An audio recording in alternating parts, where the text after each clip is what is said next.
동자승이 독을 빨아 살린 푸른 들개, 굶주린 스님들에게 고기를 물어다 주기 시작한 야생 늑대 무리의 보은. 백수산 겨가맘의 겨울은 소리마저 얼어붙는다. 세상의 모든 색이 옅어지고 바람이 뼈를 깎는 소리만이 유일한 움직임이던 그런 새벽이었다. 인시의 목탁 소리가 잦아들 무렵 도량을 쓸던 지공 스님이 비지를 멈췄다. 스님.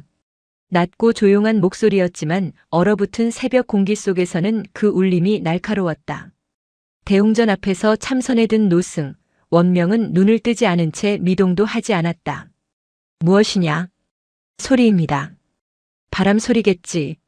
아닙니다. 짐승의 소리입니다. 그리고 무언가 끌리는 소리입니다. 그제야 원명 스님이 천천히 눈을 떴다. 70평생을 이 겨가맘에서 보낸 그의 눈에 겨울 새벽의 푸르스름한 어둠은 익숙한 것이었다. 하지만 지공이 말한 그 소리는 불길했다. 그것은 바람 소리도 나뭇가지 부러지는 소리도 아니었다. 젖은 가죽 포대가 눈 위를 쓸며 다가오는 듯한 질척하고도 절박한 소리였다. 산문으로 향하는 작은 길, 그 위쪽에서부터 소리는 다가오고 있었다. 소리보다 먼저 당도한 것은 냄새였다. 비릿하고도 역한, 그러나 낯설지 않은 냄새. 피냄새입니다. 지공 스님이 저도 모르게 뒷걸음질 쳤다. 그 순간 어둠 속에서 두 개의 푸른 점이 빛났다. 빛이라기보다는 짙은 어둠 속에서 유독 차갑게 가라앉은 심연 같은 것이었다. 산귀신이다. 지공이 외마디 비명을 지르며 빗자루를 방패처럼 앞세웠다. 원명 스님 역시 얼굴이 하얗게 질렸다. 그는 황급히 법당으로 들어가 횃불 하나를 들고 나왔다. 일렁이는 불빛이 마당을 비추자 그것의 형체가 드러났다. 짐승이었다. 늑대라 하기엔 몸집이 작았고 들개라 하기엔 그 기운이 사나웠다. 온몸의 털은 짙은 청회색, 달빛이 아니라 새벽의 여명 속에서도 기묘하게 푸른 빛을 머금고 있었다. 짐승은 네 다리로 서지 못하고 옆구리를 눈밭에 처박은 채 기어오고 있었다. 그 뒤로 붉은 것이 아니라 검붉은 핏자국이 길게 이어져 있었다. 가까이 오지 마라. 원명 스님이 횃불을 휘저으며 고함을 쳤다. 짐승은 그 불빛에 고통스러운 듯 눈을 감았지만 물러서지 않았다. 오히려 마지막 힘을 다해 겨가만 마당 안쪽으로 몸을 밀어넣었다. 그리고는 거친 숨을 몰아쉬며 스님들을 향해 낮게 으르렁거렸다. 그것은 위협이 아니라 고통의 신음이었다. 지공 스님은 공포에 질려 말했다. 스님, 광견병일지도 모릅니다. 눈이 이상합니다. 물리면 끝이다. 어서 공양간 문을 잠가라. 원명 스님의 말이 떨어지기 무섭게 스님들이 흩어지려 할 때였다. 아무도 눈치채지 못했던 작은 그림자가 움직였다. 갓 깎은 머리가 시릴 정도로 추운 날씨임에도 손바지 저고리만 입은 7살 동자승 도일이었다. 도일은 언제부터 거기 서 있었는지 모르게 그저 횃불의 그림자 끝에 서 있었다. 스님들이 들개다. 라며 뒤로 물러서는 순간 도일은 작은 발로 얼어붙은 눈을 밟으며 짐승에게 다가갔다. 도일아, 안 된다.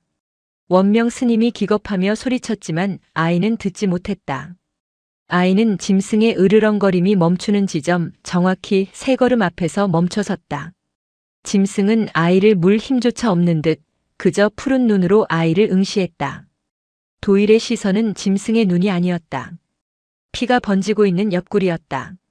상처는 깊었다. 하지만 지공 스님의 말처럼 동물에게 물린 이빨 자국이 아니었다. 살점이 뭉텅 뜯겨나가고 그 안이 검게 변색되어 있었다. 끔찍하게 녹슨 무언가에 의해 찢기고 그 쇠의 독이 퍼져나간 상처였다. 덫입니다. 도일이 조용히 말했다. 뭐라고? 녹슨 덫에 걸렸습니다. 스님. 아이의 목소리는 떨림 하나 없이 차분했다. 원명 스님은 그 침착함에 오히려 소름이 돋았다. 손대지 마라. 그 쇠독이 어떤 것인 줄 아느냐? 저것은 이미. 원명 스님이 말을 채 끝내기도 전에 도일이 다시 입을 열었다. 그 말은 겨가맘의 모든 스님들을 그 자리에 얼어붙게 만들었다. 피독이 오르고 있습니다. 7살 동자승의 입에서 나올 수 없는 단어였다. 피와 살이 썩어 들어갈 때 쓰는 그 말을 저 어린아이가 어찌 아는 것인가. 스님들은 저걸 어찌 알지? 하는 생각에 짐승에 대한 공포와 아이에 대한 이질감을 동시에 느꼈다. 도일은 더 이상 망설이지 않았다. 아이는 겁에 질린 짐승 옆에 자신의 작은 몸을 무릎 꿇었다. 짐승이 마지막 힘으로 고개를 들어 아이를 향해 이빨을 드러내려 했지만 도일은 그저 짐승의 푸른 눈을 마주볼 뿐이었다. 그리고 아이는 아주 오래된 기억, 이 절에 오기 전의 기억을 떠올렸다. 할머니의 주름진 손, 독사의 이빨 자국, 그리고 귓가에 맴돌던 낮은 목소리. 독은 피와 함께 빨아내야 혀. 망설이면 죽는겨. 도일은 자신의 작은 입을 짐승의 검은 상처에 가져갔다. 미친 짓이다. 도일아, 당장 그 입을 떼지 못하겠느냐? 원명 스님의 절규가 산 전체를 울렸다. 횃불을 든 손이 분노인지 공포인지 모를 감정으로 격하게 떨렸다. 지공 스님은 차마 그 광경을 보지 못하고 고개를 돌렸다. 짐승의 피고름을 빨아내는 동자승이라니. 그것은 그들이 배운 불법 그 어디에도 없는 부정한 광경이었다. 저것은 귀신 들린 개다. 물릴 것이다. 당장 끌어내야 합니다. 지공이 빗자루를 고쳐 잡고 달려들려 하자 원명 스님이 그의 앞을 막아섰다. 가만두어라. 스님.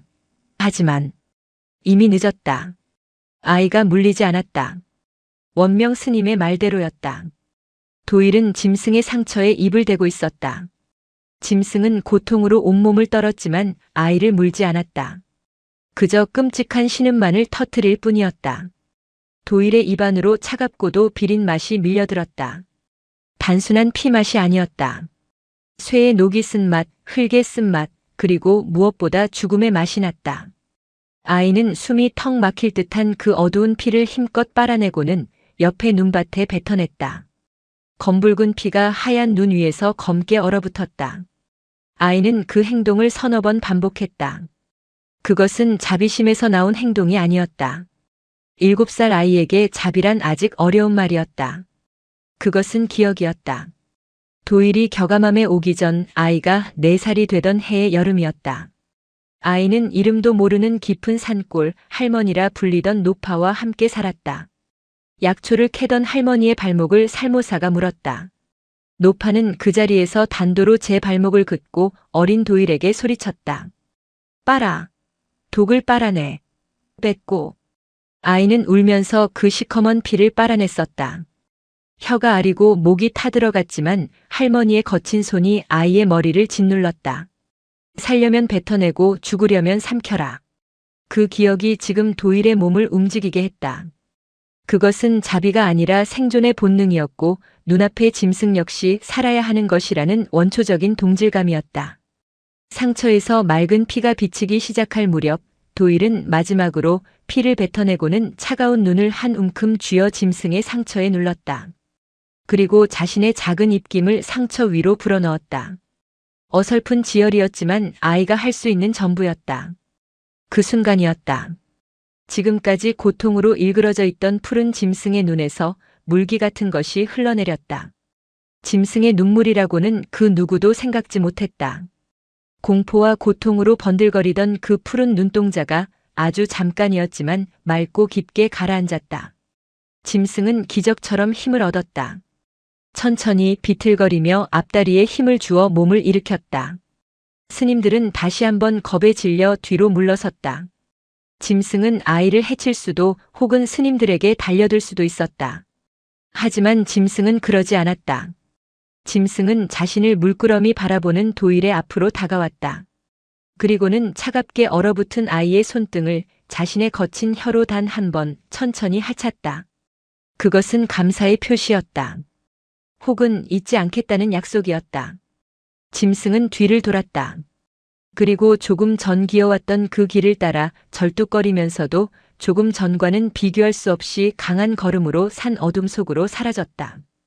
그 푸른 털이 어둠에 완전히 잠길 때까지 겨가만 마당에는 누구도 입을 열지 못했다. 눈보라가 다시 거세지기 시작했다. 원명 스님은 횃불을 떨어뜨렸다. 불이 눈 위에서 휙 소리를 내며 꺼졌다. 도일아. 원명 스님이 떨리는 목소리로 아이를 불렀다. 도일은 그제야 긴장이 풀린 듯 그 자리에 풀썩 주저앉았다. 아이의 입가는 짐승의 피로 검붉게 물들어 있었다. 입을 헹궈야 합니다. 지공 스님이 황급히 달려와 도의를 부축했다. 그는 아이의 입가에 묻은 피를 보고 역겨움이나 두려움보다는 알 수 없는 경외감을 느끼고 있었다. 야생 짐승이, 그것도 죽어가던 짐승이 고통이 아닌 안도의 표정을 짓는 것을 그는 태어나 처음 보았다. 원명 스님은 짐승이 사라진 어두운 산길을 망연히 바라보았다. 그는 70평생 쌓아온 자신의 수행이 오늘 7살 동자승의 그 미친 짓 앞에서 얼마나 하찮은 것인지 깨닫고 있었다. 그날 밤 겨가맘의 스님들은 아무도 잠들지 못했다. 사흘이 지났다. 밤새 내린 눈은 겨가맘을 세상과 완전히 고립시켰다. 그날 새벽의 일은 마치 꿈처럼 아득하게 느껴졌다. 도일은 입안이 헐어 며칠간 죽만 겨우 넘겼고 스님들은 애써 그날의 일을 입에 담지 않았다. 원명 스님은 도일에게 법당 청소를 맡기고는 그저 아이의 뒷모습을 말없이 바라볼 뿐이었다. 그 정적을 깬 것은 사흘 뒤 눈이 그친 정오 무렵이었다. 스님, 계시오. 겨가맘 스님들 안에 있소. 산 아래 주막을 운영하는 강노인이었다. 그는 이 백수산에서 유일하게 겨가맘의 위치를 아는 속세의 인물이었다. 그는 웬만한 눈에도 산을 오르던 사람이었지만 지금 그의 목소리는 다급함과 분노로 가득 차 있었다. 지공 스님이 눈을 치우고 길을 내자 땀과 눈으로 범벅이 된 강노인이 씩씩거리며 마당으로 들어섰다. 그는 손에 들고 있던 묵직한 자루를 마당 한가운데에 내던졌다. 이게 다 무슨 짓이오? 부처님을 모신다는 분들이 어찌 이런 짓을 할 수 있단 말이오? 자루에서는 쇠붙이가 부딪히는 요란한 소리가 났다. 밖으로 쏟아져 나온 것은 끔찍하게 뒤틀리고 망가진 덫이었다. 곰의 발목이라도 끊어낼 법한 대형 덫부터 살기나 너구리를 잡는 작은 덫까지 10여 개가 넘었다. 원명 스님이 놀라 물었다. 강거사, 이게 다 무슨 일입니까? 그 덫은 내 덫이요. 내가 이 백수산 자락에 10년 넘게 놓아둔 내 밥줄이란 말이오. 강 노인은 흥분을 감추지 못하고 소리쳤다. 그런데 어젯밤 누군가 내 덫을 모조리 망가뜨려 놨소. 이것 좀 보시오. 이건 짐승의 소행이 아니오. 누군가 작정하고 부순 거란 말이오. 그리고 문 앞에 이걸 두고 갔더이다. 강 노인이 품속에서 작은 천뭉치를 꺼내 펼쳤다.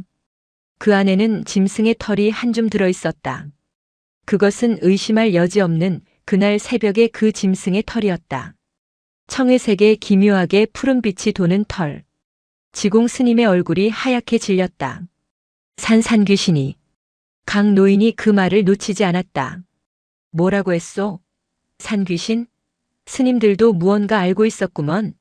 이 절에 도둑이라도 숨겨준 게요. 원명 스님은 말문이 막혔다. 그날의 짐승이 살아남았다는 것, 그리고 그것이 사람처럼 복수를 했다는 사실에 등골이 오싹했다. 두려움은 곧 죄책감으로 변했다. 우리가 그 짐승을 내쳤더라면 강 노인이 이런 일을 당하지 않았을지도 모른다. 스님들이 어쩔 줄 몰라 하며 서로의 눈치만 살피고 있을 때였다. 법당을 쓸던 도일이 빗자루를 든 채 걸어 나왔다. 아이는 강 노인 앞에 섰다. 그리고는 덫이 아니라 강 노인의 눈을 똑바로 쳐다보며 말했다. 그 아이를 혼내지 마세요. 강 노인은 어이가 없었다. 뭐? 아이? 이놈아, 넌 또 뭐냐? 그 덫 때문에 다쳤어요. 아주 많이 아팠어요. 순간 마당의 모든 소리가 멈췄다. 강 노인의 분노에 찬 얼굴이 의아함으로 변했다. 원명 스님과 지공 스님은 그제야 모든 것을 깨달았다. 푸른 짐승은 원래 사람들을 피하던 야생견이었다. 덫에 걸려 몸이 찢어지는 고통 속에서 녀석은 살기 위해 이 절을 찾아왔던 것이다.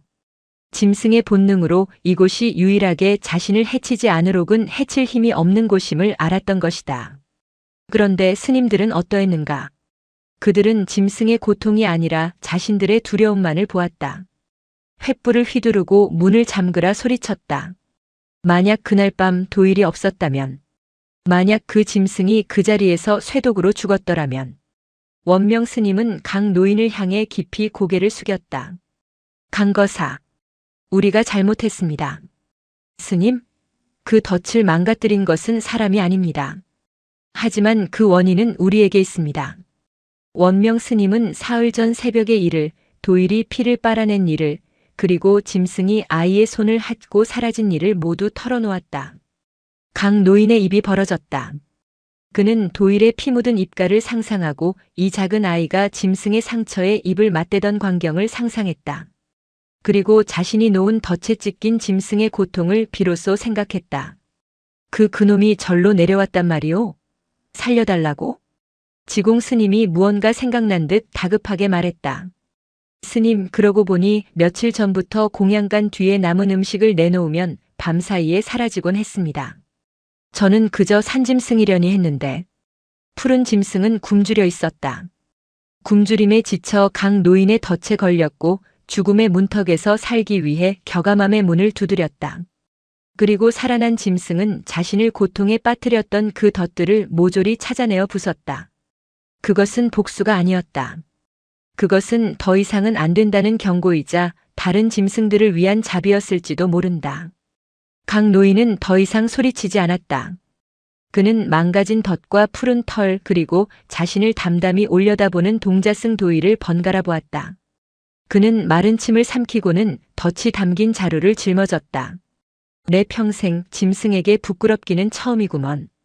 강 노인은 그 말 한마디를 남기고 묵묵히 눈 덮인 산을 다시 내려갔다. 원명 스님은 마당에 남겨진 푸른 털 한 줌을 조용히 집어들었다.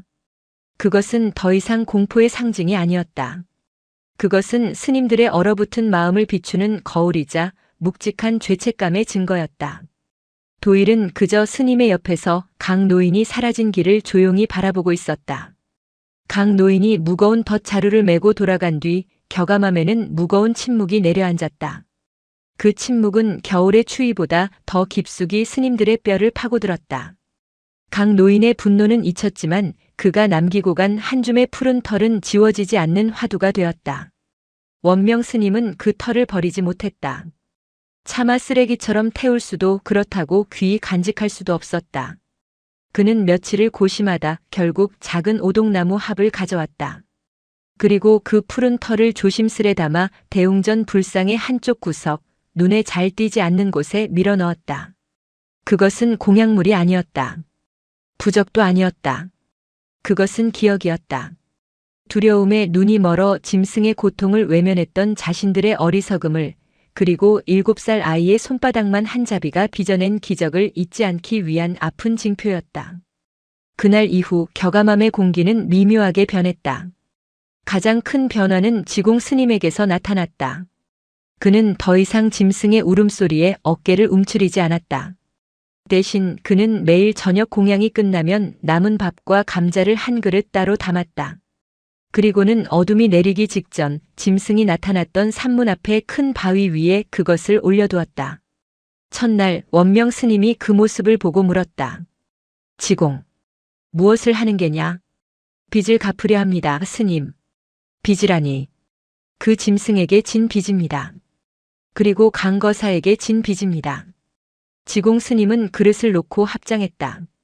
그 짐승이 덫을 부수지 않았다면 강거사는 올겨울 더 많은 덫을 놓았을 겁니다. 그리고 우리는 그것을 알면서도 묵인했겠지요. 녀석은 저희 대신 강거사에게 법을 설한 것인지도 모릅니다. 저희가 하지 못한 일을 한 것입니다.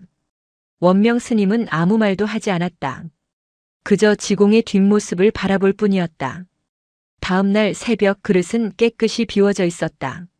그릇 안에는 흙이나 눈이 아니라 짐승의 침 자국만이 말라붙어 있었다. 스님들의 보시는 그렇게 시작되었다. 그것은 단순한 먹이 주기가 아니었다. 그들은 속죄하고 있었다. 자신들의 두려움에 대해, 그리고 자신들이 감히 자비롭다고 여겼던 그 오만한 마음에 대해. 한편 원명 스님은 도일을 조용히 지켜보았다. 피독이라는 단어. 상처를 빨아내던 그 망설임 없는 행동. 그날 이후 원명은 도일이 예전에 그저 말수적은 동자승으로 보이지 않았다. 아이의 작은 등 뒤에는 그가 알지 못하는 거대한 시간이 숨어 있는 듯 했다. 어느 날 오후 법당을 닦는 도일의 곁에 원명 스님이 조용히 앉았다. 도일아. 네, 스님. 그날 무섭지 않았느냐? 도일은 걸레질을 멈추었다. 그리고 잠시 생각하더니 고개를 저었다. 무섭지 않았습니다. 어찌 그럴 수 있느냐. 독이 오를 수도 물릴 수도 있었거늘. 도일은 대답 대신 자신의 작은 손바닥을 폈다. 송금 사이사이에 아주 오래되어 희미해진 상처 자국들이 얽혀 있었다. 독은 무섭지 않습니다. 굽는 것이 무섭습니다. 원명 스님의 눈이 흔들렸다. 어디서 그런 것을 배웠느냐? 그 피독이니 상처를 다루는 법이니 하는 것들을. 도일의 눈이 먼 곳을 향했다. 그것은 겨가맘에 오기 전 4살 이전의 기억이었다. 아이의 기억 속에는 어머니나 아버지라는 단어는 없었다. 오직 할미라고 불렀던 한 노파의 거친 목소리와 마른 등만이 존재했다. 백두대간 어딘가의 깊은 골짜기. 약초를 캐며 짐승의 가죽을 벗겨 팔던 노파였다. 노파는 도일에게 글을 가르치지 않았다. 자비를 가르치지도 않았다. 오직 살아남는 법만을 가르쳤다. 독사는 제 이빨 자국에 죽는 법이 없다. 독을 품었기 때문이지. 너도 독을 품어라.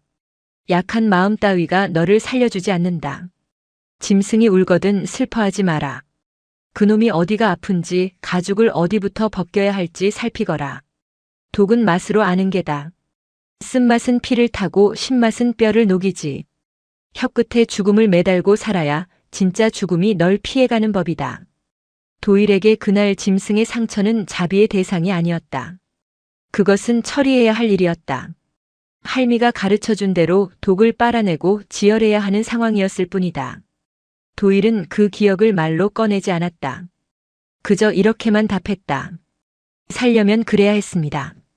원명 스님은 더 묻지 못했다. 그는 아이의 눈 속에서 자신이 평생 참선으로도 얻지 못한 생의 무게를 보았다. 저 아이는 자비를 베푼 것이 아니었다. 그저 자신과 똑같이 살고자 하는 존재의 절박함을 본능적으로 알았던 것이다. 그리고 그 본능이야말로 자비의 가장 원초적인 형태임을 깨달았다. 시간이 흘러 첫눈이 완전히 세상을 덮은 지 한 달이 지났다. 스님들의 공양간 바위 위 보시는 계속되었다. 그리고 산의 답례가 시작되었다. 어느 날 새벽 지공 스님이 물을 기르러 나갔다가 우물가에서 얼어붙은 꿩 한 마리를 발견했다. 꿩은 목이 정확히 부러져 있었고 피 한 방울 흘리지 않은 채 깨끗한 상태로 놓여 있었다. 스님, 이것 보십시오. 며칠 뒤에는 장작을 패던 곳 옆에 마른 약초 다발이 놓여 있었다. 그것은 깊은 산 절벽에서나 자라는 풍을 다스리는 귀한 천마였다. 스님들은 두려움에 떨었다. 이럴 수가. 녀석들이 우리를 지켜보고 있습니다. 먹이를 주는 것이 아니라 사육당하는 기분입니다. 스님. 불안해하는 스님들과 달리 원명 스님은 그 꿩과 약초를 바라보며 깊은 생각에 잠겼다. 아니다. 이것은 사육이 아니다. 그럼 무엇이 베이티니까? 교감이다. 원명 스님은 그제야 깨달았다. 그 푸른 짐승은 도일이 자신을 살려주었듯 이제 자신들의 살아감을 돕고 있었다. 밥에 대한 답례로 꿩을 약초를 물어온 것이다. 녀석은 짐승의 방식대로 빚을 갚고 있었다. 그것은 더 이상 인간과 짐승의 관계가 아니었다. 이 혹독한 백수산을 함께 견뎌내는 2개의 다른 무리가 맺은 암묵적인 약속이었다. 녀석들은 우리를 해치지 않는다. 오히려 우리를 동료로 받아들인 것일지도 모른다. 원명 스님의 말에 스님들은 비로소 공포가 아닌 경외감으로 산 쪽을 바라보았다. 그러나 그 평화로운 교감의 시간은 백수산의 진정한 분노가 시작되면서 곧 깨지게 되었다. 입동이 지나고 대설이 가까워지자 백수산의 하늘이 입을 열었다. 그것은 눈이 아니었다. 하늘의 창고가 찢어져 솜을 쏟아붓는 듯한 폭설이었다. 사흘 밤낮으로 눈은 그칠 줄 몰랐다. 겨가맘은 세상과 완벽하게 고립되었다. 강 노인이 오르내리던 작은 길은 흔적도 없이 사라졌다. 처마 밑까지 차오른 눈은 암자를 거대한 눈무덤 속의 작은 동굴로 만들어버렸다. 바람 소리가 달라졌다. 더 이상 나뭇가지를 스치는 소리가 아니었다. 산 전체가 거대한 짐승이 되어 울부짖는 듯한 낮고 위협적인 소리였다. 스님들은 법당에 모여 불을 피웠지만 외풍은 얇은 창호지를 뚫고 들어와 촛불을 사납게 흔들었다. 스님, 이래서는 아니 되겠습니다. 추위보다 걱정이 많은 지공 스님이 창백한 얼굴로 말했다. 그는 방금 공양간의 식량고를 점검하고 돌아온 참이었다. 땔감이 기껏해야 열을 치입니다. 쌀은 보름이면 바닥을 보일 겁니다. 원명 스님의 얼굴도 굳어졌다. 눈이 그치길 바라는 수밖에. 만약 그치지 않는다면요? 이대로 한 주만 더 내리면 우리는 법당에서 얼어 죽거나 굶어 죽게 될 겁니다. 지공의 현실적인 말에 새로 들어온 젊은 사미승 명진이 겁에 질려 울먹였다. 그때 구석에서 묵묵히 눈발이 휘날리는 창밖을 내다보던 도일이 입을 열었다. 스님. 그래, 도일아. 너도 추우냐? 공양간에 저 기둥 울고 있습니다. 도일은 공양간으로 쓰는 작은 별채의 뒤쪽 기둥을 가리켰다. 뭐라고? 울다니? 나무가 견디기 힘들면 저런 소리를 냅니다. 도일의 귀에는 바람 소리와 섞여 나무가 비틀리고 짓눌리는 미세한 파열음이 들리고 있었다. 할미와 살던 움막이 무너지기 전날 밤 똑같은 소리를 들었던 기억이 생생했다. 지공 스님이 도일의 말을 퉁명스럽게 받아쳤다. 얘야, 그럴 리가 있느냐. 저 기둥은 이 절이 세워질 때부터 있던 것이다. 50년을 버틴 나무다. 내 걱정이나 하거라. 지공은 아이의 불길한 말을 애써 무시하고 다시 땔감 걱정을 시작했다. 원명 스님은 도일의 말을 흘려듣지 않았다. 그는 도일이 가리킨 기둥을 유심히 바라보았다. 하지만 매서운 눈보라 속에서 보이는 것은 아무것도 없었다. 그날 밤 폭설은 절정에 달했다. 산사태가 일어나는 듯 우르르 하는 소리가 멀리서 간헐적으로 들려왔다. 산 어딘가에서 눈의 무게를 이기지 못한 거대한 나무들이 쓰러지거나 작은 눈사태가 일어나는 소리였다. 겨가맘은 거대한 백색의 관 속에 갇힌 듯 했다. 도일은 잠자리에 들지 않았다. 아이는 몰래 공양간에서 찐 감자 2알을 품에 숨겨나왔다. 그리고는 허리까지 차오른 눈을 헤치고 바위가 있던 산문 앞으로 갔다. 바위는 이미 거대한 눈덩이가 되어 있었다. 도일은 그 위에 뜨거운 감자를 올려두었다. 살아야 해. 그것은 짐승을 향한 말이 아니라 자기 자신에게 하는 다짐이었다. 이 지독한 겨울을 또다시 살아내야 한다는 본능적인 외침이었다. 감자를 놓자마자 아이는 혹한에 볼이 얼어붙는 것을 느끼며 법당으로 뛰어 돌아왔다. 다음 날 새벽. 눈은 잠시 소강 상태를 보였다. 원명 스님이 밖을 살폈을 때 산문 앞의 감자는 사라지고 없었다. 그 대신 눈덩이가 된 바위 위에는 푸른 짐승의 발자국이 선명하게 찍혀 있었다. 그 발자국은 하나가 아니었다. 이럴 수가 무리를 지어왔었구나. 짐승들도 이 폭설 속에서 굶주리고 있었다. 그들은 스님들이 내어주는 이 작은 온기를 잊지 않고 이 끔찍한 눈보라를 뚫고 찾아왔던 것이다. 하지만 스님들은 그 발자국의 의미를 깊이 생각할 틈이 없었다. 폭설은 다시 시작되었고 오후가 되자 지공 스님이 절망적인 목소리로 외쳤다. 스님, 공양간의 지붕이 내려앉고 있습니다. 도일이 말했던 바로 그 기둥 쪽이었다. 50년 된 나무는 50년 만에 내린 최악의 폭설의 무게를 감당하지 못하고 있었다. 눈은 이제 지붕을 덮은 것이 아니라 산의 일부가 되어 암자 전체를 짓누르고 있었다. 위험하다. 모두 법당으로 물러나 있거라. 원명 스님이 소리쳤다. 만약 공양간이 무너지면 그나마 남은 식량도 모두 눈 속에 파묻히게 된다. 그것은 곧 죽음을 의미했다. 안 됩니다. 소금 자루를 가져와야 합니다. 지공 스님이 미친 듯이 외쳤다. 이복의 지공. 목숨이 중하지 소금이 중한가. 그 소금이 없으면 봄에 먹을 장아찌도 김치도 다 썩습니다. 그럼 우린 어차피 굶어 죽습니다. 제가 금방 가져오겠습니다. 지공은 이성을 잃었다. 굶주림에 대한 공포가 죽음에 대한 공포를 앞지른 것이다. 그는 원명 스님이 말릴 틈도 없이 비틀거리는 공양간을 향해 몸을 날렸다. 지공, 당장 나오너라. 원명 스님의 고함이 눈보라 속에서 공허하게 찢어졌다. 지공 스님은 이미 위태롭게 기울어진 공양간 안으로 사라진 뒤였다. 그는 절박했다. 저 소금 자루 하나가 자신들의 겨울을, 아니 봄을 책임져 줄 것이라 믿었다. 바로 그 순간이었다. 도일이 울고 있다고 했던 그 기둥에서 더 이상 비명이 아닌 뼈가 부러지는 둔탁한 소리가 났다. 뚜둑 꽈드득. 그것이 마지막이었다. 50년을 버틴 기둥은 마침내 부러졌고 지붕을 누르고 있던 수백 근의 눈과 산비탈에서 밀려 내려온 눈더미가 한순간에 공양간을 덮쳤다. 쿠르르르릉. 그것은 건물이 무너지는 소리가 아니었다. 작은 산사태가 암자의 일부를 삼켜버리는 소리였다. 공양간은 형체도 없이 사라졌다. 그 자리에는 거대한 눈더미와 부러진 석갈의 조각들만이 흉측하게 솟아있을 뿐이었다. 바람 소리 외에는 아무것도 들리지 않았다. 지공아, 지공 스님. 원명 스님과 명진 스님이 망연자실한 채 소리쳤다. 대답은 없었다. 거대한 눈 무덤 속에서 들려오는 것은 아무것도 없었다. 삽을 가져오너라. 두 스님은 미친 듯이 눈을 파헤치기 시작했다. 하지만 그것은 무모한 짓이었다. 그들이 파내는 눈보다 바람에 날려와 쌓이는 눈이 더 많았다. 게다가 눈은 습기를 머금고 단단하게 굳어 얼음덩이와 같았다. 손톱이 부러지고 손바닥이 찢겨 피가 났지만 그들은 지공 스님이 있을 만한 곳에 닿을 수 없었다. 스님 흐흑. 명진 스님은 결국 주저앉아 울음을 터뜨렸다.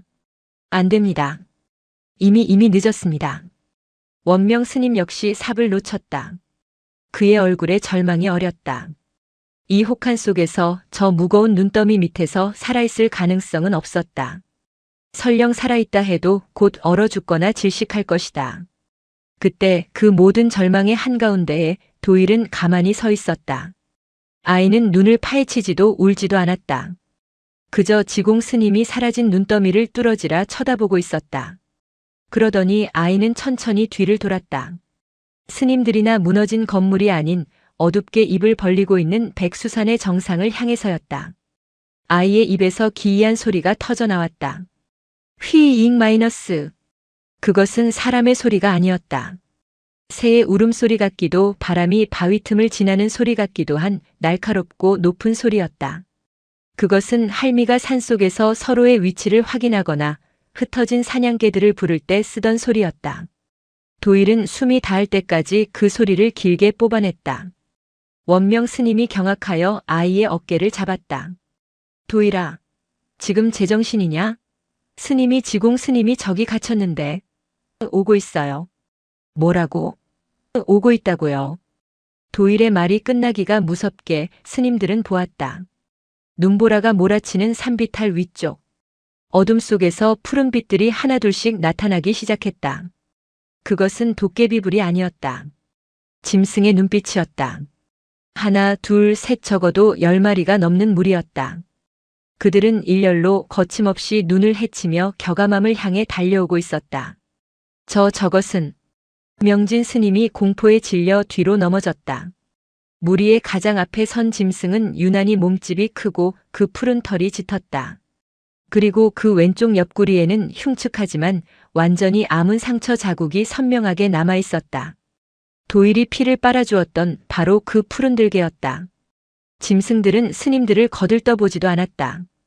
그들의 목표는 오직 하나, 지공 스님이 묻힌 눈더미였다. 저리 가, 이놈들. 원명 스님이 겁에 질려 삽을 휘둘렀지만 우두머리 짐승은 그를 가볍게 앞발로 밀쳐냈다. 그리고는 무너진 공양간의 잔해 위로 뛰어올랐다.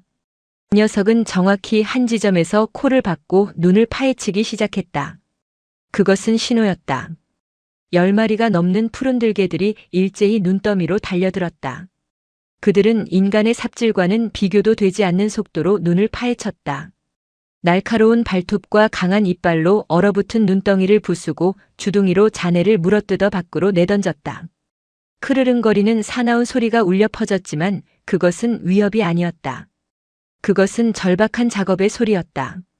원명 스님과 명진 스님은 그저 그 압도적인 광경을 멍하니 지켜볼 수밖에 없었다. 짐승들이 피와 밥에 대한 빚을 갚고 있었다. 얼마나 지났을까? 우두머리 짐승이 무언가를 발견한 듯 날카롭게 짖으며 부러진 석갈의 하나를 이빨로 물어뜯어냈다. 그리고 그 밑에서 창백한 잿빛 얼굴의 지공 스님이 나타났다. 그는 기적적으로 석가래 사이의 작은 공간에 갇혀 의식을 잃은 채 쓰러져 있었다. 지공아! 원명 스님이 달려가 지공 스님을 끌어안았다. 숨을 쉬고 있었다. 약했지만 분명한 숨이었다. 푸른 들개들은 작업을 멈췄다. 그들은 자신들의 임무가 끝났음을 알았다. 그들은 구조된 스님과 그를 끌어안고 우는 다른 스님들을 잠시 바라보았다. 그리고 우두머리 짐승, 그 푸른 들개가 천천히 도일의 앞으로 다가왔다. 짐승은 아이의 눈을 똑바로 마주 보았다. 아이도 피하지 않았다. 푸른 들개는 인간이 절을 하듯 천천히 앞다리를 굽히고 머리를 눈밭에 조아렸다. 그것은 복종이 아니었다. 빚을 갚았다는 보고이자 생명을 구해준 생명에 대한 최고의 경이었다.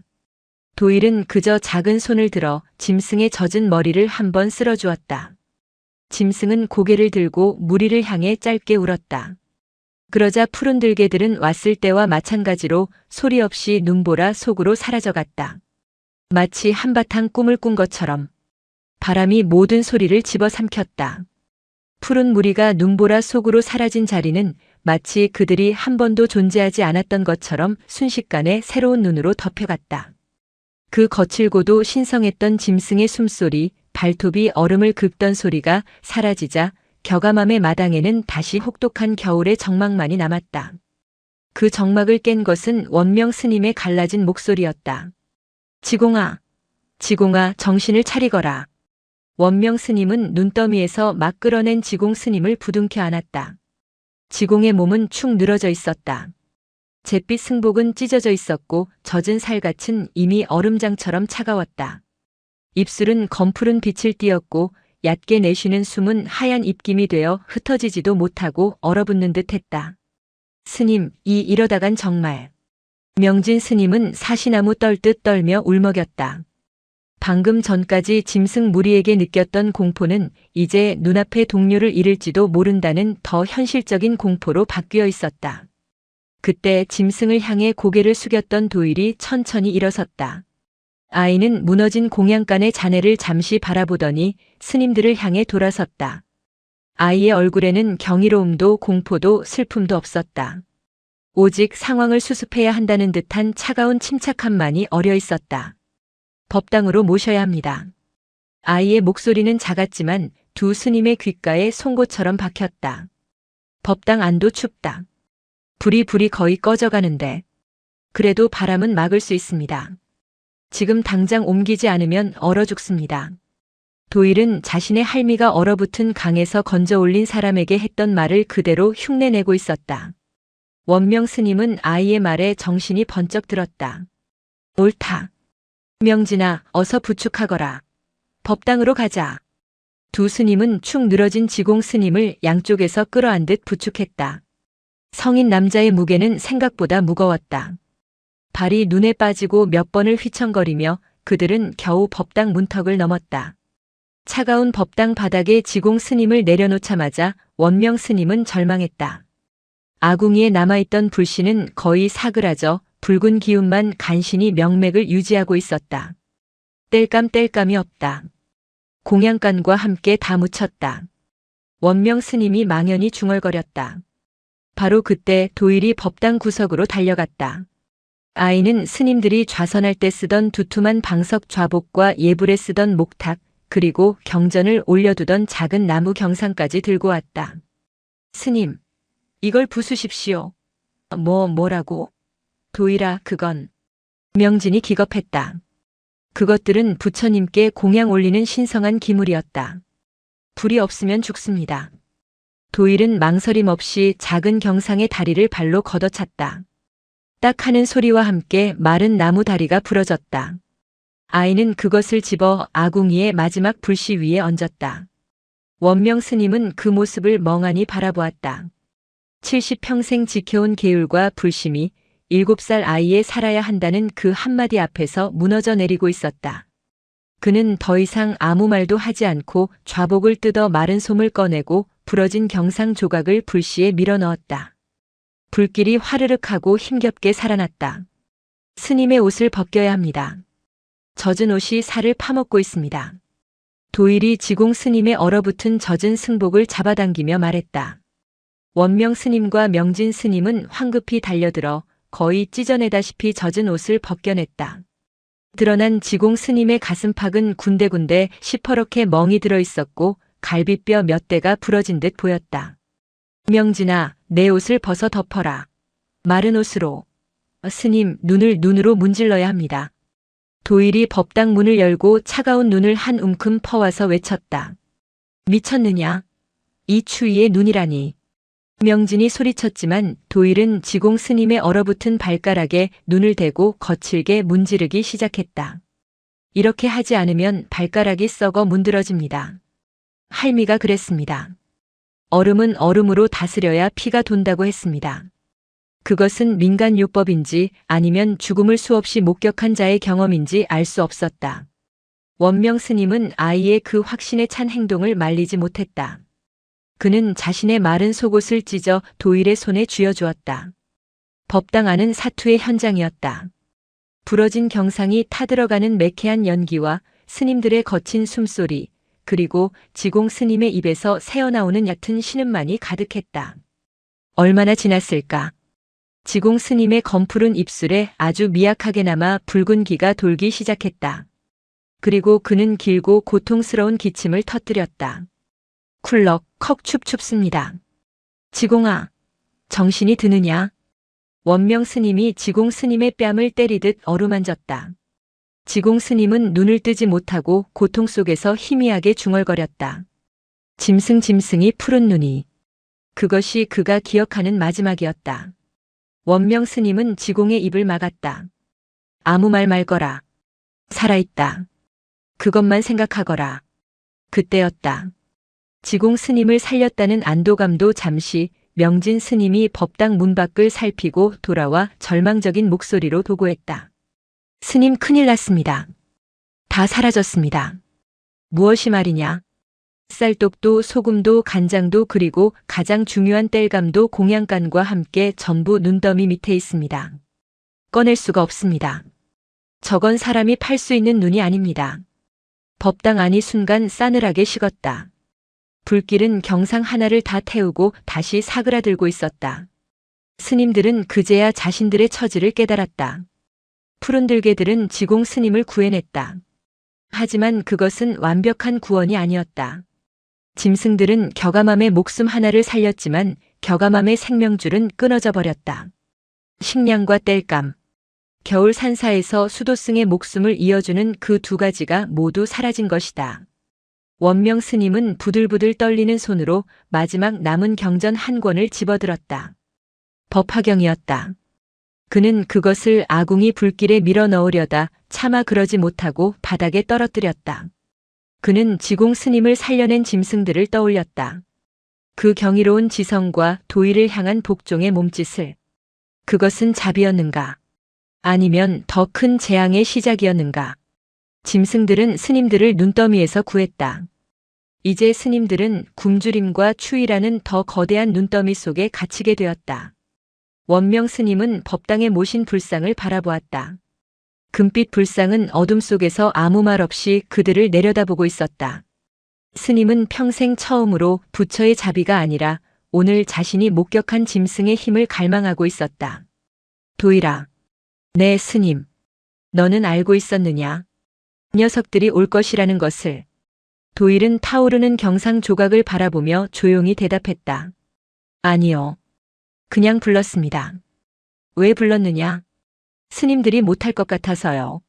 아이의 그 순진한 대답이 원명 스님의 70평생 수행을 뿌리째 흔들고 있었다. 지공 스님은 다행히 목숨을 건졌다. 하지만 갈비뼈 2대가 부러졌고 혹독한 추위에 노출된 탓에 지독한 폐병을 앓기 시작했다. 법당 안은 밤낮으로 지공 스님의 바튼 기침 소리와 신음 소리로 가득 찼다. 살아남은 자들의 고통은 그때부터 시작이었다. 폭설은 그쳤지만 세상은 얼어붙었다. 겨가맘은 완벽한 얼음 감옥이었다. 그들에게 남은 것은 법당 안에 있던 비상용 쌀 한 줌과 불을 피울 수 있는 법당 안의 모든 나무 기물뿐이었다. 첫날은 경상을 태웠다.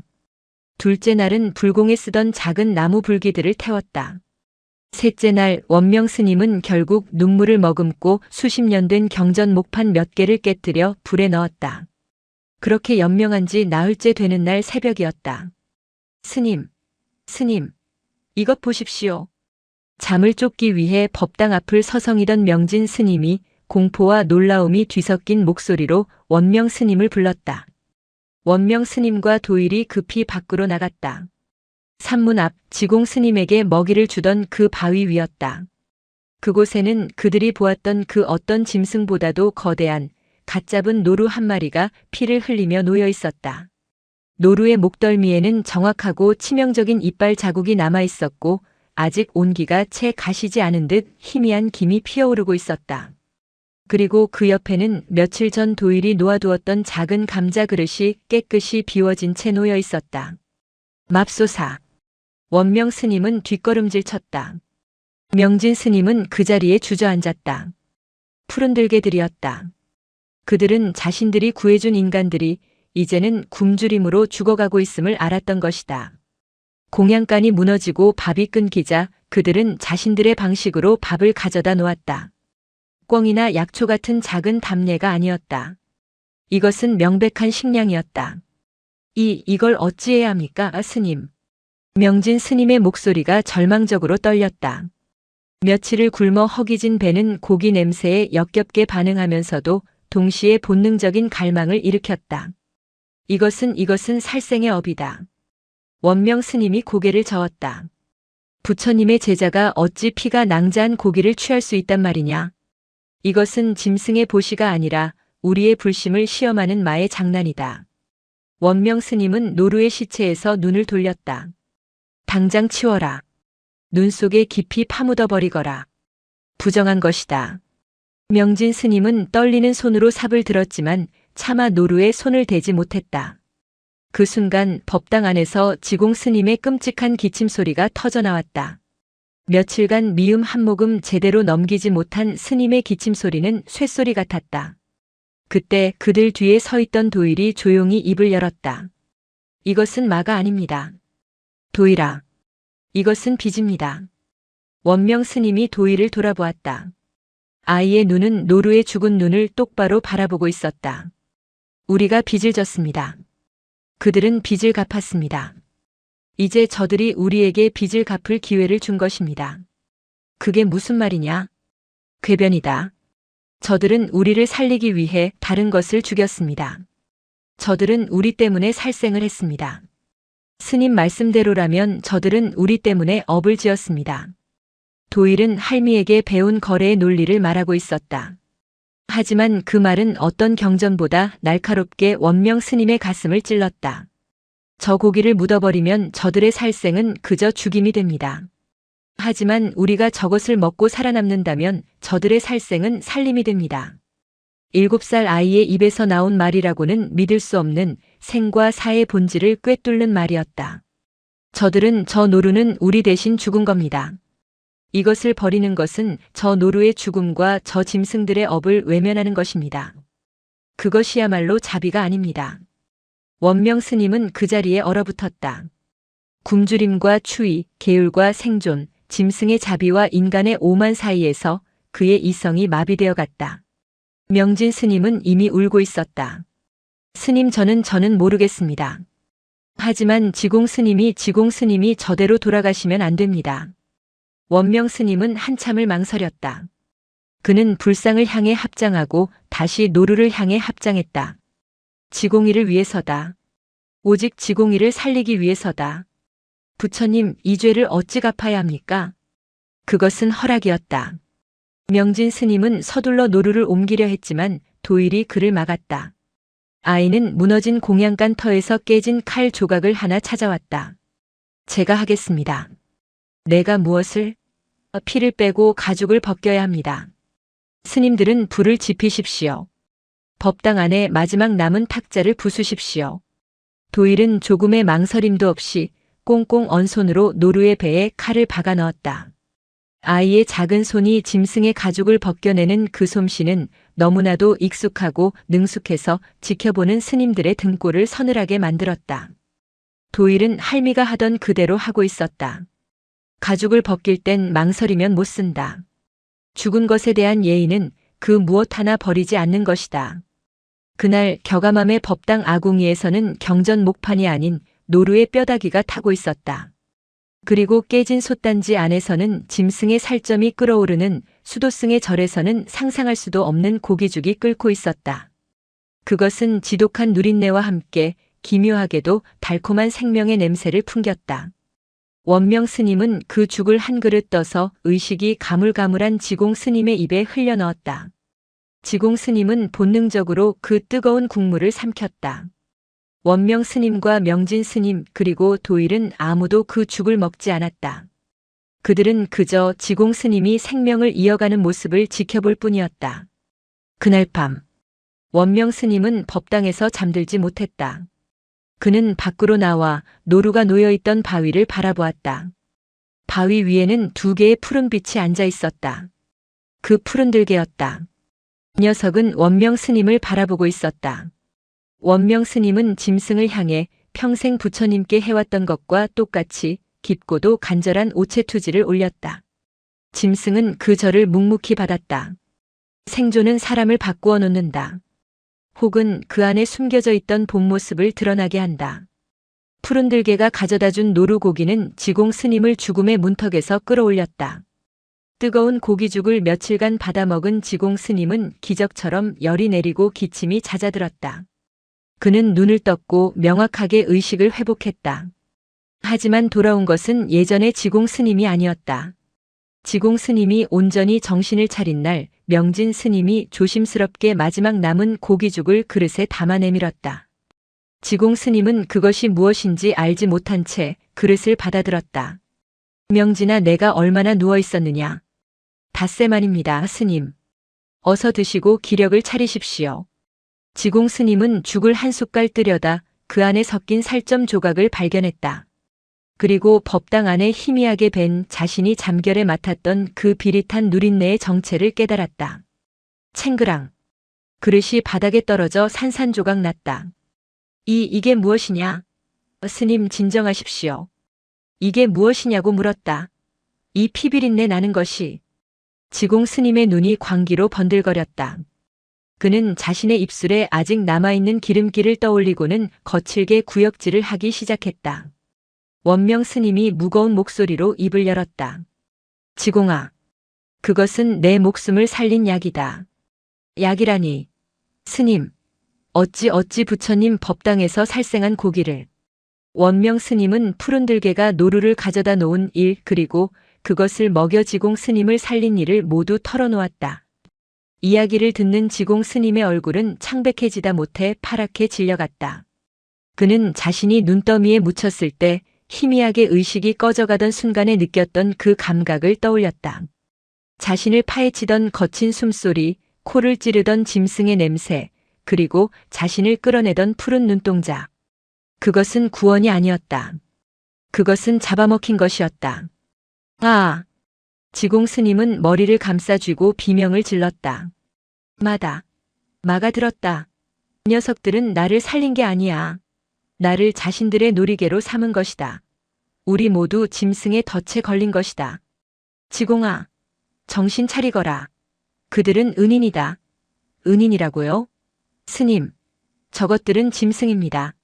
피에 굶주린 요괴입니다. 그런데 우리가 그 짐승의 피를 마셨습니다. 우리는 더럽혀졌습니다.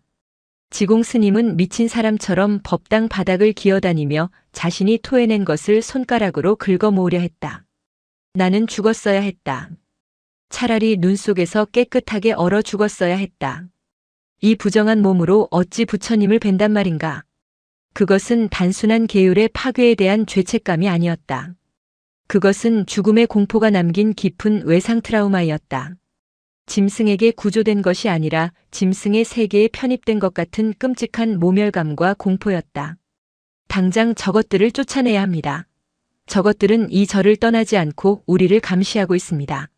저 푸른 눈이 밤마다 나를 지켜보고 있단 말입니다. 그때 법당 문이 열리고 도일이 들어섰다.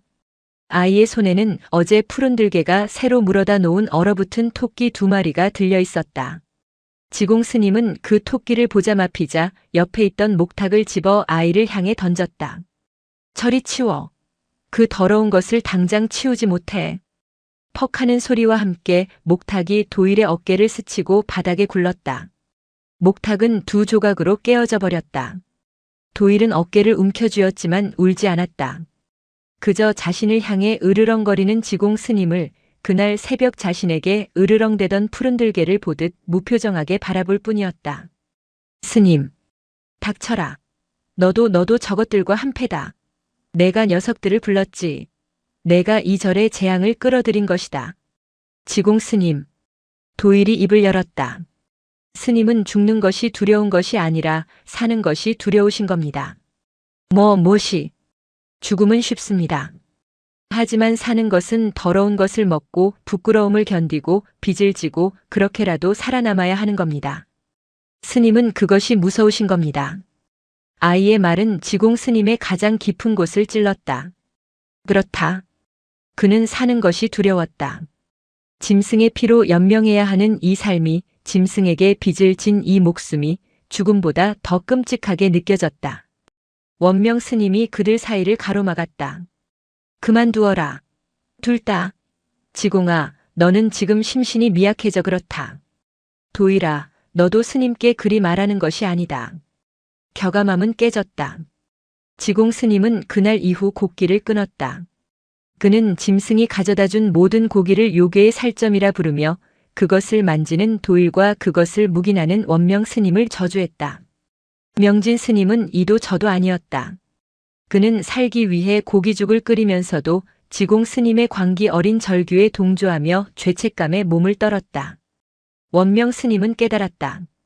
푸른 들개들은 그들의 육신을 살렸지만 그들의 승가 공동체는 무너뜨렸다. 그리고 도일은 묵묵히 땔감을 구하고 짐승이 가져다준 고기를 손질했다. 아이는 이 모든 광경을 지켜보며 할미가 했던 말을 떠올렸다. 사람이 짐승보다 무서운 이유는 배가 불러도 서로를 물어뜯기 때문이지. 폭설이 그치고 한겨울의 혹한이 절정에 달했을 때 겨가맘에는 3명의 스님과 1명의 동자승이 있었지만 그들은 이미 함께가 아니었다. 각자의 지옥 속에 갇혀 있었다. 폭설이 멎은 자리에 지독한 정적이 찾아왔다. 그것은 평화가 아니라 모든 것이 얼어붙은 끝의 고요였다. 겨가맘의 법당은 더 이상 기도와 수행의 공간이 아니었다. 그곳은 셋으로 갈라진 위태로운 피난처였다. 한쪽 구석에는 지공 스님이 있었다. 그는 깨어난 이후 곡기를 끊었다. 마지막 남은 쌀로 쓴 미음조차 거부했다. 그는 자신이 짐승의 피로 연명했다는 사실을 견디지 못했다. 그것은 그의 30년 수행을 뿌리째 부정하는 끔찍한 오염이었다. 나무아미타불 말을 물리쳐 주시옵소서. 나무아미타불. 그의 연불은 구원을 바라는 기도가 아니었다. 핏물로 더럽혀진 자신의 몸을 씻어내려는 광기에 가까운 정화의식이었다. 그는 자신을 구해준 푸른 들개를 요괴라 불렀고 그들의 피를 받아들인 이 법당을 지옥이라 불렀다. 반대편 구석에는 명진 스님이 있었다. 그는 겁에 질려 있었다. 굶주림의 공포는 그로 하여금 도일이 가져온 짐승의 고기를 끓이게 했지만 지공 스님의 저주에 찬 연불 소리는 그에게 죄책감을 심었다. 그는 살기 위해 살생의 업에 동참한 공범이었다. 스님, 원명 스님. 지공 스님이 저러다 정말 돌아가시겠습니다. 눈더미 속에서는 살려냈는데 스님 자신의 손으로 목숨을 끊으려 합니다. 명진은 울먹이며 호소했다. 그리고 그 둘 사이 원명 스님은 좌정한 채 눈을 감고 있었다. 하지만 그의 마음은 그 어느 때보다 사납게 요동치고 있었다. 그는 구해야 할 목숨 지공과 이미 구원받은 목숨 자신들 사이에서 길을 잃었다. 짐승의 자비는 부처의 계율보다 무겁고 잔인했다. 도일은 그 모든 갈등의 중심에 있었지만 동시에 가장 멀리 떨어져 있었다. 아이는 묵묵히 자신의 일을 했다. 아이는 매일 새벽 법당의 재를 치우고 얼어붙은 손으로 무너진 공양간 터에서 쓸만한 나무 조각들을 파냈다. 그리고 산문 앞 바위로 향했다. 짐승들이 남기고 간 식량을 거두기 위해서였다. 그날도 아이는 작은 토끼 2마리를 들고 법당으로 돌아왔다. 아이가 법당 문을 열자 짐승의 피냄새와 함께 차가운 공기가 밀려들었다. 그 순간 연불을 외던 지공 스님이 벌떡 일어섰다. 그의 눈은 굶주림과 분노로 붉게 충혈되어 있었다. 그 손, 그 더러운 피를 묻힌 손으로 어딜 들어오는 것이냐? 지공 스님은 옆에 있던 촛대를 집어들어 도의를 향해 겨누었다. 내 놈이다. 내 놈이 저 요괴들을 불렀다. 내가 이 신성한 법당을 도살장으로 만들었어. 이 마구니 같은 놈. 지공아. 원명 스님이 버럭 소리를 질렀지만 지공 스님의 광기는 멈추지 않았다. 그는 도일에게 달려들려 했다. 당장 그것을 내놓지 못해. 그것은 밥이 아니라 독이다.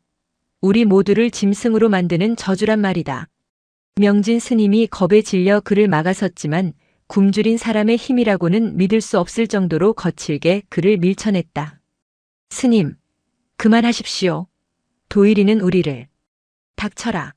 너도 마찬가지다. 요괴의 살점을 끓여낸 너도 공범이다. 이 절은 끝났다. 요괴의 소굴이 되었어. 지공은 비틀거리며 도일에게 다가갔다. 도일은 토끼를 든 채 그 자리에 못 박힌 듯 서 있었다. 아이는 지공 스님을 두려워하지 않았다. 그저 이해할 수 없다는 듯이 바라볼 뿐이었다. 스님은 왜 화가 나신 겁니까? 뭐시? 배가 고파서 화가 나신 겁니까? 아니면 살아서 화가 나신 겁니까? 아이의 그 순진한 질문이 지공 스님의 마지막 남은 이성을 끊어버렸다. 부처님도 모르는 어린 것이. 지공 스님은 촛대를 휘둘렀다.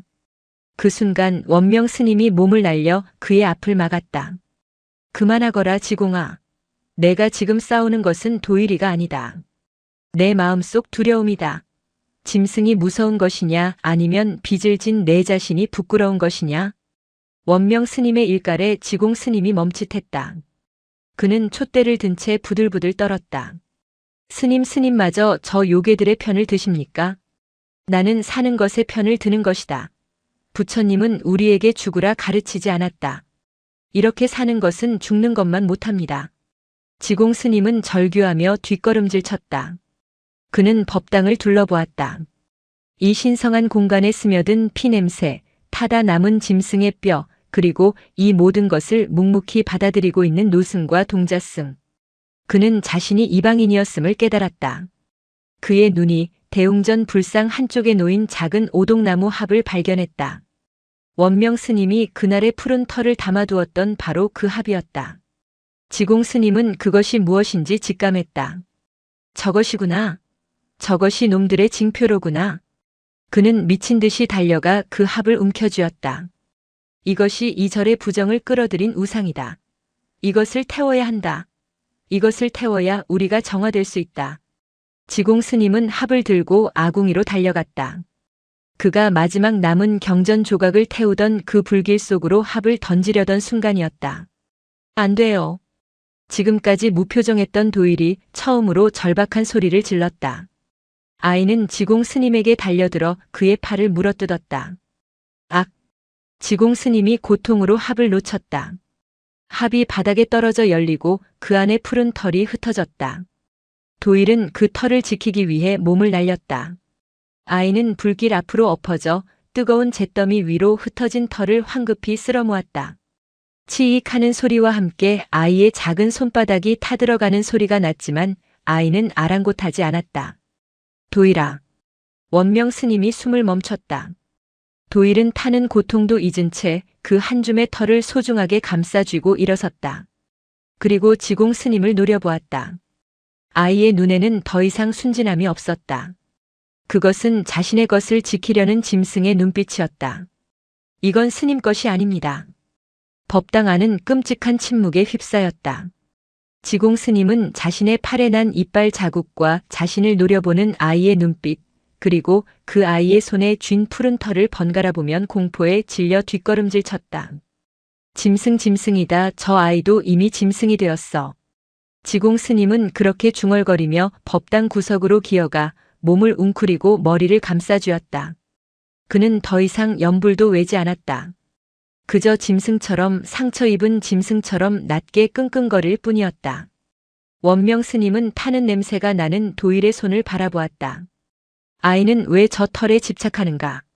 짐승에 대한 감사의 표시인가 아니면 지공 스님의 말대로 어떤 징표인가? 원명 스님은 깨달았다. 폭설은 그들의 육신을 가두었지만 지금 이 갈등은 그들의 영혼을 가두고 있었다. 그리고 이 지독한 고립 속에서 가장 강한 것은 불심도 이성도 아닌 도일이 보여준 저 원초적인 생존의 의지뿐이었다. 그날 밤 법당의 불이 꺼지자 원명 스님은 창호지 밖에서 자신들을 지켜보는 듯한 푸른 눈빛을 느꼈다. 균열은 봉합되지 않았다. 그것은 얼어붙은 강물 속의 실금처럼 조용하지만 분명하게 격암함 전체를 갈라놓고 있었다. 지공 스님은 그날 이후 말을 잃었다. 그는 더 이상 연부를 외거나 저주를 퍼붓지 않았다. 그저 법당의 가장 어두운 구석, 불상의 그늘이 드리워진 곳에 미동도 없이 앉아있을 뿐이었다. 그는 도일이 가져다주는 쓴 약초 물도일이 자신의 화상 입은 손을 치료하며 함께 달인 것이었다. 외에는 아무것도 입에 대지 않았다. 그는 살아있었지만 그 눈은 죽어 있었다. 명진 스님은 그 침묵을 견디지 못했다. 그는 지공 스님의 광기보다 지금의 그 텅 빈 눈동자를 더 두려워했다. 스님 원명 스님. 지공 스님이 이상합니다. 차라리 소리를 지르시는 게 낫겠습니다. 저러다. 명진 스님은 말을 잇지 못했다. 원명 스님은 묵묵히 지공 스님을 바라볼 뿐이었다. 그는 알고 있었다. 지공 스님은 지금 자신의 내면과 싸우고 있는 것이 아니었다. 그는 이미 패배했다. 그는 짐승에게 진 것이 아니라 짐승의 피로 살아남은 자신에게 졌던 것이다. 도일은 자신의 루틴을 바꾸지 않았다. 화상을 입은 왼손에 붕대 대신 깨끗한 천을 감고 매일 짐승이 가져다주는 공약물을 거두러 갔다. 하지만 짐승들의 행동에 변화가 생겼다. 그들은 더 이상 먹이를 바위 위에 두고 사라지지 않았다. 스님. 어느 날 정오 명진 스님이 새파랗게 질린 얼굴로 법당으로 뛰어들어왔다. 무슨 일이냐? 바뀝니다. 놈들이 와 있습니다. 원명 스님이 문을 열었다. 그리고 얼어붙었다. 격암함의 마당, 눈이 얕게 쌓인 곳에 푸른들개 무리가 앉아 있었다. 10마리 남짓, 그날 지공 스님을 구했던 바로 그 무리였다. 그들은 공격적이지 않았다. 그저 법당을 향해 앉아 조용히 이쪽을 지켜보고 있었다. 가장 앞에는 그 우두머리 짐승이 앉아 있었다. 녀석의 푸른 눈은 원명 스님을 지나쳐 법당 안어둠 속에 웅크린 지공 스님을 향해 고정되어 있었다. 이럴 수가 우리를 감시하고 있어. 명진 스님이 다리를 떨며 주저앉았다. 그것은 감시였다. 혹은 확인이었다. 자신들이 살려낸 그 생명이 어떻게 되어가고 있는지를 확인하러 온 것이다. 도일이 법당에서 걸어 나왔다. 아이는 짐승들을 두려워하지 않았다. 아이는 무리의 우두머리 앞으로 걸어갔다. 짐승은 으르렁대지 않았다. 그저 도일이 다가오는 것을 묵묵히 받아들일 뿐이었다. 도일은 화상 입은 손을 들어 짐승의 머리를 쓸어주려 했다. 짐승은 그러나 고개를 살짝 피했다. 그런 것을 하러 온 것이 아니라는 듯 했다. 짐승의 시선은 다시 법당 안으로 향했다. 그때였다. 구석에 앉아있던 지공 스님이 천천히 고개를 들었다. 그의 텅 빈 눈이 마당에 앉아 자신을 꿰뚫어 보는 그 푸른 눈과 마주쳤다. 왔구나. 지공 스님이 몇 날 만에 처음으로 입을 열었다. 그의 목소리는 쇠가 긁히는 것처럼 거칠었다. 결국 나를 데리러 왔구나. 지공아, 헛소리 말거라. 헛소리가 아닙니다, 스님. 지공 스님이 비틀거리며 일어섰다. 그는 뼈만 앙상하게 남은 몸으로 법당 문 쪽으로 걸어왔다. 짐승들은 그가 다가오자 일제히 자리에서 일어섰다. 낮은 경계의 울음소리가 무리 속에서 새어나왔다. 보십시오. 저것들은 은인이 아닙니다. 저것들은 빚쟁이입니다. 지공 스님은 문턱에 서서 자신을 노려보는 우두머리 짐승을 마주보았다. 내가 그 피를 마셨지. 내가 너희의 살점을 먹었다. 그래서 내 영혼을 가지러 온 것이냐? 내 몸뚱이를 다시 내 놈들의 소굴로 끌고 가려는 것이냐? 짐승은 대답 대신 코를 킁킁거렸다. 녀석은 지공 스님에게서 나는 죽음의 냄새를 맡고 있었다. 굶주림으로 쓰러져가는 생명의 냄새를. 지공아, 물러서거라. 위험하다. 원명 스님이 지공 스님을 뒤로 끌어당기려 했지만 지공 스님은 그 손을 뿌리쳤다. 아닙니다, 스님. 저것들은 나를 해치지 않습니다. 저것들은 내가 죽는 것을 원하지 않습니다. 지공 스님은 기묘한 깨달음을 얻은 듯 허탈하게 웃었다. 그렇구나.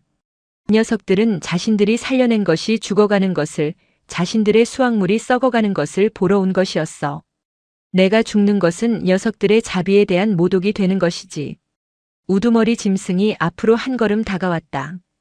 그리고는 법당 앞마당에 자신이 방금 물어온 듯한 커다란 산토끼 한 마리를 내려놓았다. 툭. 그것은 명령이었다. 먹어라. 그리고 살아라. 지공 스님의 눈에서 눈물이 흘렀다. 그것은 공포나 분노의 눈물이 아니었다. 완벽한 절망과 모멸감의 눈물이었다. 그는 짐승의 자비에 의해 완벽하게 사육당하고 있었다. 나는 내 놈들의 가축이 아니다. 지공 스님은 그렇게 중얼거리며 법당 안으로 뒷걸음질 쳤다. 그는 다시 구석으로 기어가 벽에 머리를 박고 흐느끼기 시작했다. 차라리 날 물어 죽여라, 차라리. 푸른 들개는 자신의 임무를 다했다는 듯 무리를 이끌고 다시 눈밭을 가로질러 산속으로 사라졌다. 마당에는 그들의 발자국과 아직 따뜻한 피를 흘리는 토끼 한 마리만 남아 있었다. 도일은 묵묵히 그 토끼를 집어들었다. 원명 스님은 깨달았다. 이것은 자비가 아니었다. 이것은 관계였다. 도일이 짐승의 피를 빨아냈을 때 그들은 이미 끊을 수 없는 인연의 끈으로 묶여버렸다. 그 끈은 생명이라는 빚이었다. 짐승들은 그 빚을 철저하게 관리하고 있었다. 그날 밤 원명 스님은 잠든 도일의 곁에 앉아 붕대로 감긴 아이의 작은 손을 내려다보았다. 이 아이는 대체 어디서 왔는가? 이 아이가 맺은 이 기묘한 인연은 겨가맘을 구원할 것인가? 아니면 모두를 짐승의 세계로 끌어들일 것인가? 그는 문득 도일이 처음 절에 오던 날을 떠올렸다. 눈보라치던 겨울밤 강 노인이 산속에서 주웠다며 업고 온, 말 못하고 얼어붙어 있던 4살짜리 아이. 그 아이가 처음 입을 뗀 것은 절에 온 지 3달 만에 법당의 불상을 보고 중얼거린 한마디였다. 안 죽었네. 원명 스님은 그제야 그 말의 의미를 어렴풋이 깨달았다. 겨울이 끝나가고 있었다. 그것은 달력상의 끝이 아니었다. 백수산의 얼음이 더 이상 버티지 못하고 울기 시작했다. 우수절기가 지났음을 알리는 거대한 자연의 신음이었다. 밤새 얼었던 눈이 낮에 약한 햇살에 녹아내리며 질척한 진창을 만들었다. 산사태의 위험은 더 커졌지만 동시에 길이 열릴 수도 있다는 희미한 희망이 생겼다. 하지만 겨가맘의 식량은 바닥을 드러냈다. 푸른 들개들이 가져다주는 사냥감은 지공 스님이 거부하고 나머지 3사람이 연명하기에도 턱없이 부족해졌다.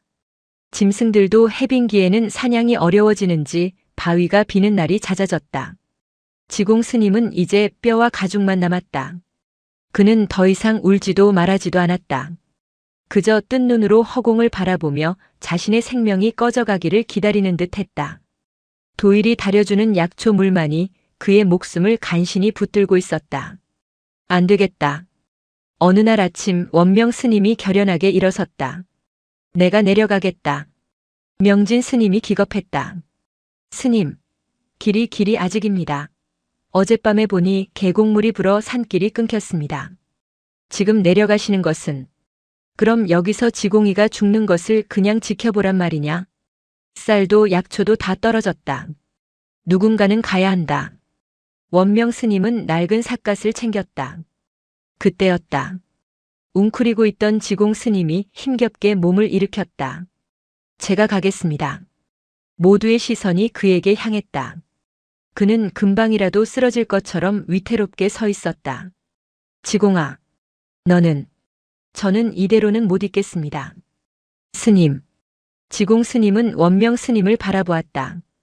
그의 눈에는 더 이상 광기나 절망이 없었다. 그저 모든 것을 내려놓은 듯한 깊은 피로감만이 남아 있었다. 저는 짐승의 빚을 지고 그 빚으로 연명하는 제 자신이 견딜 수가 없습니다. 이 부정한 목숨을 안고 법당에 앉아 부처님을 뵙는 것이 지옥입니다. 그는 문 쪽으로 한 걸음 내디뎠다. 제가 내려가겠습니다. 만약 살아서 강 거사의 주막에 닿는다면 도움을 청할 것입니다. 만약 산사태에 휩쓸리거나 얼음에 미끄러져 죽는다면. 지공 스님은 희미하게 웃었다. 그것으로 빚을 갚는 것이겠지요.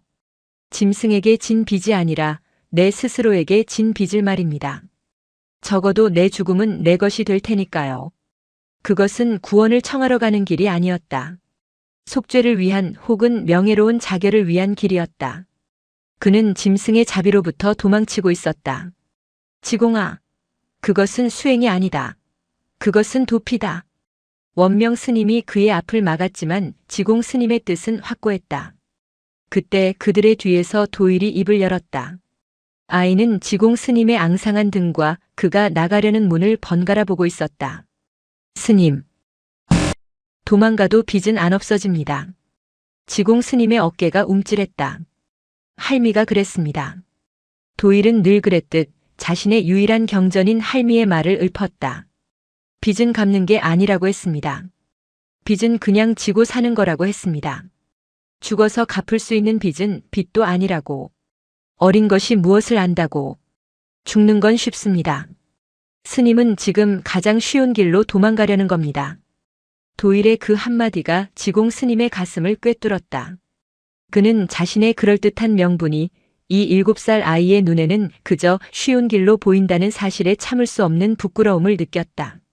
지공 스님이 도일의 멱살이라도 잡을 듯 손을 뻗는 순간이었다. 그들 모두의 귀에 그토록 그리워했던 소리가 들렸다. 그것은 짐승의 울음소리도 바람소리도 아니었다. 스님, 겨가맘 스님들, 살아계시오. 인간의 목소리였다. 원명 스님이 황급히 문을 열어젖혔다.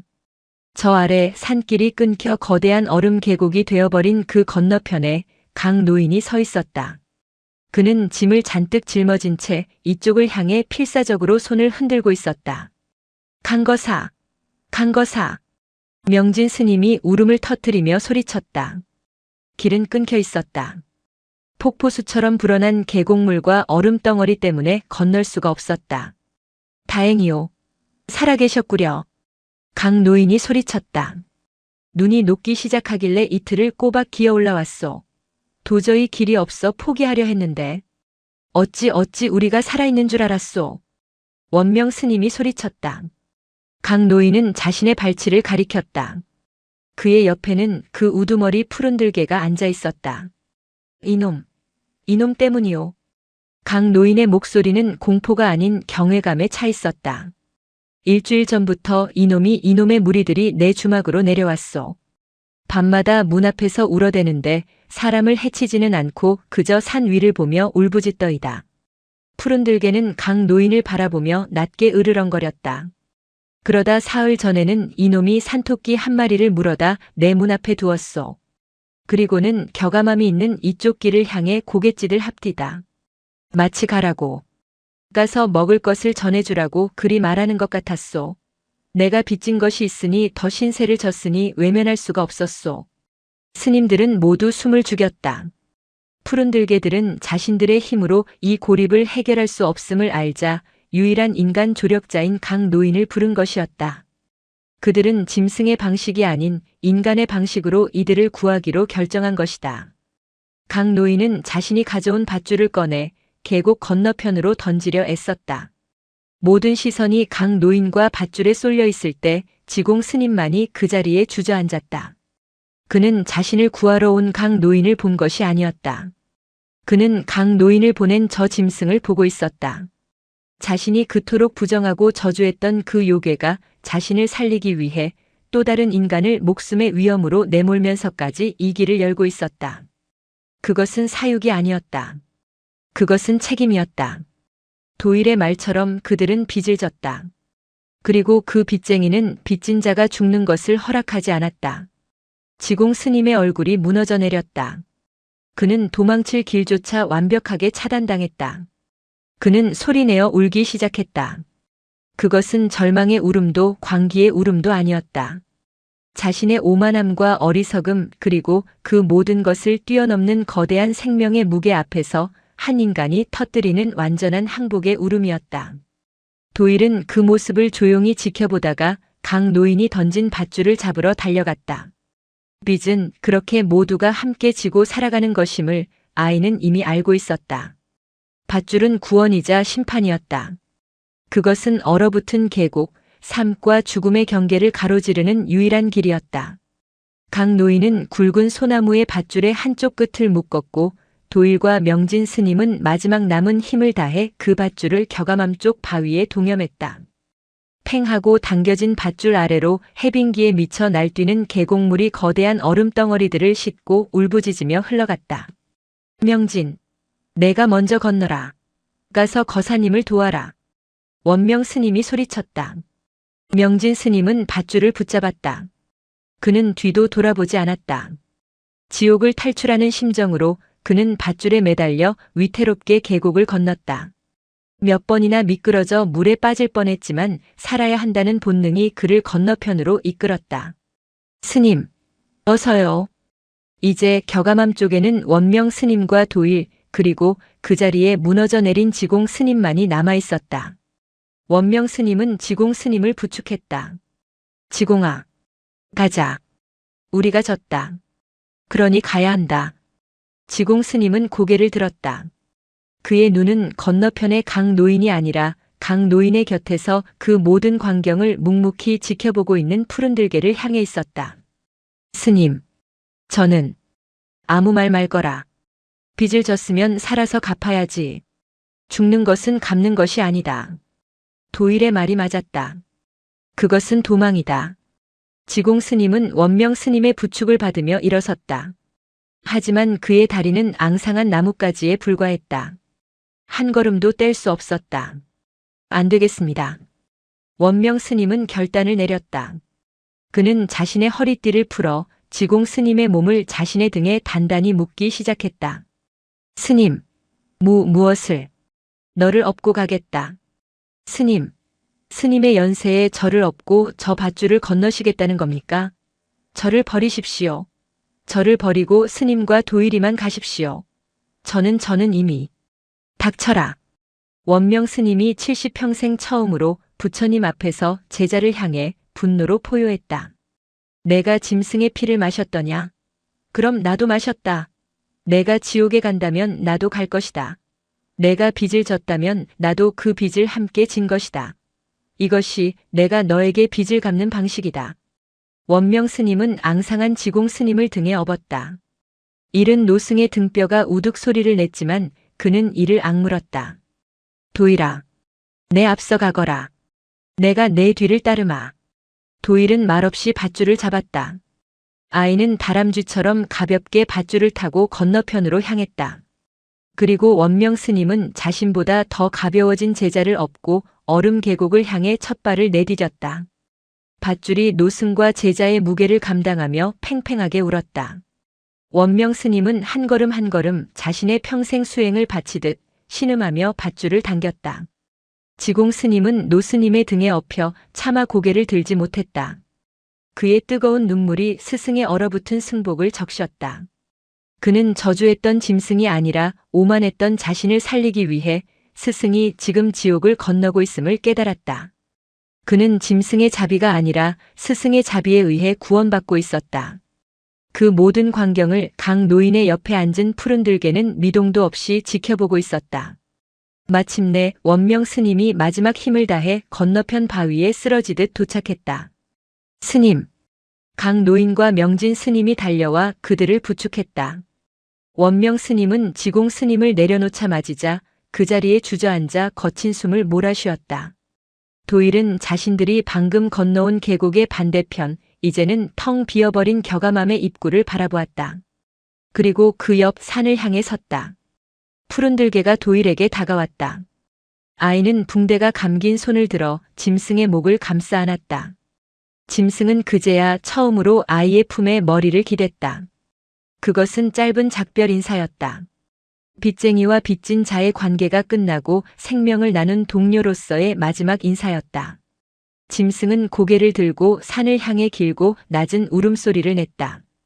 그리고는 강 노인에게조차 눈길 한 번 주지 않고 왔던 길을 되돌아 눈 녹는 백수산의 안개 속으로 사라졌다.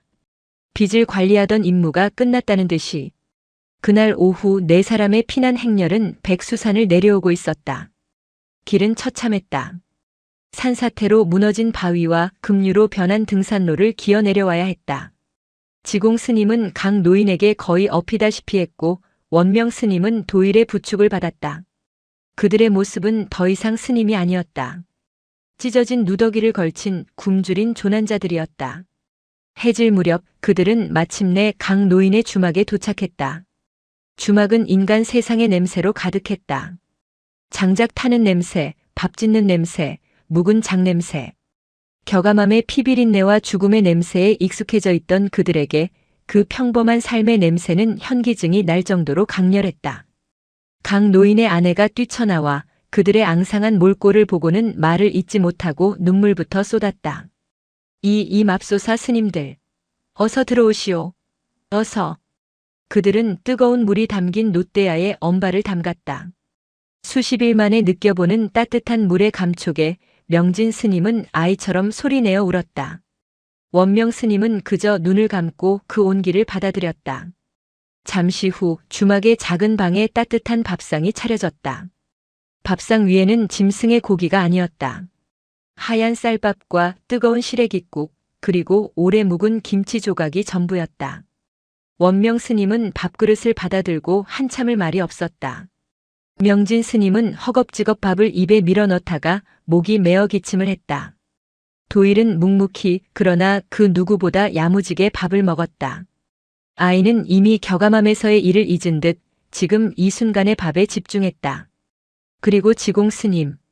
그는 자신의 앞에 놓인 밥그릇을 멍하니 내려다보고 있었다. 그는 짐승의 피로 연명했던 자신의 입으로 이 깨끗하고 하얀 쌀밥을 먹을 자격이 있는지 스스로 묻고 있었다. 지공 스님. 강 노인이 막걸리 한 사발을 따라 그의 앞에 조심스럽게 밀어주었다. 스님인 줄은 아오만 약입니다. 꽁꽁 언속을 푸는 데는 이만한 게 없지요. 지공 스님은 막걸리 잔을 바라보았다.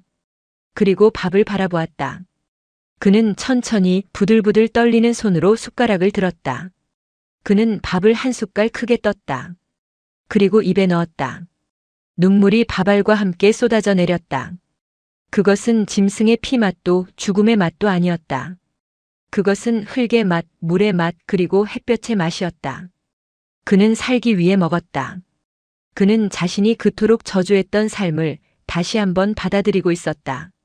짐승의 자비로 살아남은 목숨이 아니라 스승이 없고 건넌 목숨이었고 강 노인이 길을 열어준 목숨이었으면 도일이 빚이라 일깨워준 목숨이었다. 그는 울면서 밥 한 그릇을 다 비웠다. 원명 스님은 그 모습을 지켜보며 조용히 눈을 감았다. 백수산에 지독했던 겨울은 그렇게 한 그릇의 밥과 함께 끝나고 있었다. 하지만 그는 알았다. 이것은 끝이 아니었다. 겨가맘에서의 일은 그들 모두에게 지워지지 않는 거대한 빚으로 남아 평생을 함께할 것이었다. 영상이 마음에 드셨다면 구독과 좋아요, 댓글 부탁드립니다.